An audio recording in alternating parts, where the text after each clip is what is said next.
This video is sponsored by Squarespace. Hey guys, it's Greg with Apple Explained.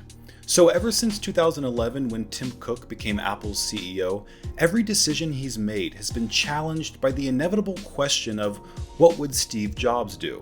And the answer to that by many people online is usually not what Tim Cook just did, which sparks an entire thread about how Steve Jobs' legacy is dead, how Tim Cook cares more about profit than products, or how, quote, Steve Jobs would probably be spinning in his grave because of what Tim Cook did to the company. Comments like these have become so common, and I take issue with every last one of them. So I wanted to make this video to explain clearly with hard proof why Steve Jobs would absolutely be thrilled by where Apple's at today. Now I want to start by addressing the idea that Tim Cook has raised the price of Apple products higher than ever before, whereas Steve Jobs was always trying to release the most affordable products possible. And people online frequently cite the $200 iPhone 3G as proof that Steve Jobs really cared about making a low-cost iPhone accessible to as many people as possible. Then they'll contrast those devices with the iPhone X released under Tim Cook, which was the first model to feature a base price of $1,000. But there's a huge flaw in that comparison, since it doesn't account for carrier subsidies, a common business practice at the time that was eventually ended by all carriers. The idea was that a phone carrier like AT&T would cover part of the device's upfront cost in order to make smartphones more affordable. Then, to recoup their losses, the carrier would raise the price of the customer's monthly phone bill, typically by about $10 to $25, and lock them into a 2-year contract. But the problem was, customers didn't know about that extra monthly charge since it was simply baked into the price of their plan. So someone paying $500 for the original iPhone would have actually paid $980 in total after 24 months of payments to the carrier.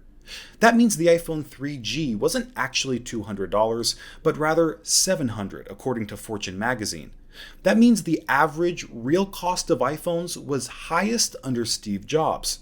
And as for critics of Tim Cook claiming he's, quote, shipping junk at premium prices, I would ask you to take a look at the $400 iPhone SE, the most affordable smartphone Apple has ever created, first introduced under Tim Cook.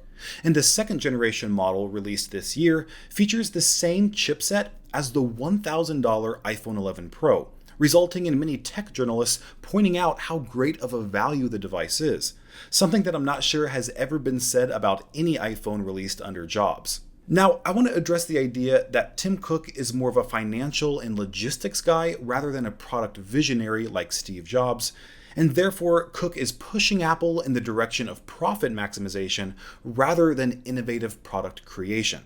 I think this assumption is a result of misunderstanding how both Jobs and Cook operate. Steve Jobs was quoted as saying his ultimate goal for Apple was to become the most valuable company in the world.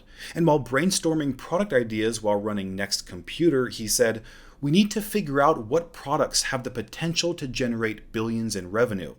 And when he came back to Apple in 1997, the company was less than 90 days away from bankruptcy, so not prioritizing profit would have definitely meant Apple was doomed. But you don't have to take my word for it, because Steve Wozniak, Apple co-founder, said this about Steve Jobs. Steve was sort of like the leader. He's always looking for ways to turn things into a product or a company and make some money. But just because Jobs wanted to make money from a product doesn't mean the quality of that product isn't important to him. In fact, part of Jobs' philosophy was that truly great products will generate truly great profit. And it's a practice that still exists in the company today. In fact, I think Apple is doing a better job of implementing that philosophy than ever before. So let me break down exactly what criteria Apple uses when creating a product, right after I break down the benefits of using Squarespace to build your next website. I actually started using Squarespace years ago to create appleexplained.com, and I chose their platform since it has a super easy to use drag and drop interface and the most website templates to choose from compared to any other site builder. But what I thought was really cool is that I could add an e-commerce store to my site when I was selling merch a couple years ago without starting over from scratch. Plus, the payment processor was built in, and I could print shipping labels straight from Squarespace. But you can sell more than physical items. It's also possible to sell digital items like ebooks or music, and services if you're a consultant or fitness coach. It really is an all-in-one platform designed to do almost anything you can imagine. And you can get all this for cheaper than you might think, especially if you use the link squarespace.com/AppleExplained, since you'll get 10% off your first purchase. You can find that link in the description. Alright, so whether Apple is considering creating a product under Steve Jobs or Tim Cook, it has to satisfy three criteria. First, the product must offer value. With the iPod, it was allowing users to fit 1,000 songs on a compact portable device, which was incredibly convenient during a time when people's cars, living rooms, and bedrooms were filled with CDs that had to be organized, manually inserted and removed from CD players, and couldn't really be carried around. Second, the product has to work better than the competition. For example, the iPod's click wheel and simple user interface made it faster and easier to use compared to other MP3 players. Lastly, the product needs to have long-term profit potential, meaning Apple can not only ensure a healthy profit margin, but also be confident that they can sell millions of units year after year, both of which were true for the iPod. Under Steve Jobs, Apple managed to achieve a lot of success by sticking with this strategy. They avoided the PDA pitfall, released high-selling products with high profit like the original iMac, and eventually achieved an unimaginable amount of success with the iPhone. But it's easy to reminisce over Apple's past without acknowledging their failures.